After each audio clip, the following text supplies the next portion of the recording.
নমস্কার বন্ধুরা, আজ মহুয়া রান্নাবাটিতে আমি একেবারে অন্যরকম একটা রেসিপি নিয়ে এসেছি। এটা দেখে সাধারণ পরোটা বা রুটি মনে হলো, এটা হচ্ছে পেঁপে পরোটা। এর ভিতরটা আমি দেখিয়ে দিচ্ছি। এর ভিতরে পুরো পেঁপের পুর দেওয়া আছে, আর খেলে কেউ বুঝতেই পারবে না যে এটা পেঁপে দিয়ে তৈরি। তাহলে চলুন দেখে নিই কীভাবে বানিয়েছি।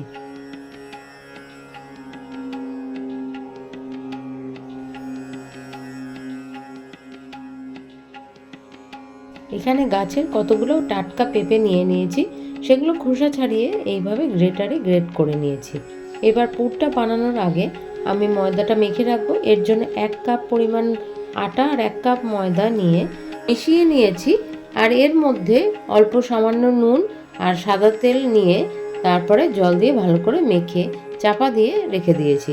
এবার পুর বানানোর জন্য একটা প্যানে সামান্য সর্ষের তেল দিয়ে গরম হওয়ার পর আমি এখানে পেঁপের পুরটা দিয়ে সামান্য নাড়াচাড়া করে নিয়েছি। এরপর এর মধ্যে অল্প সামান্য আদা বাটা আমি যোগ করেছি, সেটাও ভালো করে এই পেঁপের মধ্যে মিশিয়ে নিয়েছি। এবার একটুখানি মিশিয়ে নেওয়ার পর এর মধ্যে হলুদ গুঁড়ো, লঙ্কা গুঁড়ো, পরিমাণ মতো নুন আর একটু বেশি পরিমাণ চিনি আর জিরে ভাজা গুঁড়ো মিশিয়ে নিয়ে ভালো করে নেড়ে নেড়ে পুরটা বানিয়ে নিয়েছি। এরপর আমি এতে অ্যাড করেছি 2 চামচ পরিমাণ বেসন। এই বেসনের জন্য পুরটা শুকনো শুকনো থাকবে। যখন আমি রুটিতে করব তখন এটা ভিজে হয়ে রুটিটা নরম করে দেবে না। এবার পুরটা নামিয়ে নিয়ে আমি এখানে এই ময়দা থেকে গোল গোল করে লেচি কেটে নিয়েছি। লেচিটা হাতে করে একটু পাকিয়ে নেওয়ার পর এইভাবে সেটাকে বাড়িয়ে নিয়ে তার মধ্যে আমি এই পেঁপের পুরটা দিয়ে দিয়েছি। এবার এই পুরটা দেওয়ার পর ভালো করে চারদিক দিয়ে মুখটা বন্ধ করে দিয়েছি। এইভাবে একটা পুটুলির মতো শেপ করে নিয়ে সেটা মুখটা চেপে বন্ধ করে দিয়েছি। এইভাবে করে নিয়ে মুখটা চেপে আবার বন্ধ করে দিয়েছি। এইভাবে সব লেচিগুলোই করে নিয়েছি।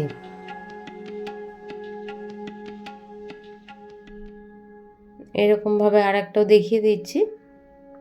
এইভাবে করে নিয়েছি। এইবার চাকি বেলনায় অল্প সামান্য ময়দা ছড়িয়ে আমি এই লেচিগুলো বেলে নিয়েছি। এমনভাবে বেলতে হবে যাতে একটুও না বেরোয়। এইভাবে বেলে নিয়ে আমি চাটুতে এটা সেঁকে নিয়েছি। এবার দুদিক ভালো করে সেঁকে নিয়ে সামান্য সাদা তেল দিয়ে এই রুটিগুলো আমি ভেজে নিয়েছি। আর এগুলো করার সময় একটা একটা করে করলে তাহলে এগুলো ভালো করে সেঁকাটা হয়, আর একটু সময় লাগে কিন্তু অসুবিধা হয় না। এইভাবে উল্টে পাল্টে এক এক করে সব পরোটাগুলোই আমি ভেজে নিয়েছি।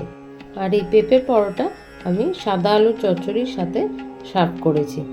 আর এইভাবে ছোটোবেলায় যখন আমরা কোনো সবজি খেতে চাইতাম না, বিশেষ করে তার মধ্যে তো পেঁপে ছিলই, সেইগুলো মা তখন এইভাবে এমনভাবে রান্না করে খাওয়াতো যেটা আমরা বুঝতেও পারতাম না, আরও চেয়ে চেয়ে আমরা খেতাম, আর খুবই সেটা খেতে উপাদেয় হতো। আপনারাও এইভাবে এই পেঁপের পরোটা বাড়িতে রান্না করে খেয়ে দেখুন কেমন লাগে, আর ভিডিওটা কেমন লাগলো সেটা অবশ্যই কমেন্ট করে আমাকে জানাবেন। আর যদি ভালো লেগে থাকে তাহলে আমার চ্যানেলটা সাবস্ক্রাইব করে আমার সঙ্গে থাকবেন। ভালো থাকবেন, সুস্থ থাকবেন। আবার পরের ভিডিওতে আপনাদের সঙ্গে আমার দেখা হবে। ধন্যবাদ।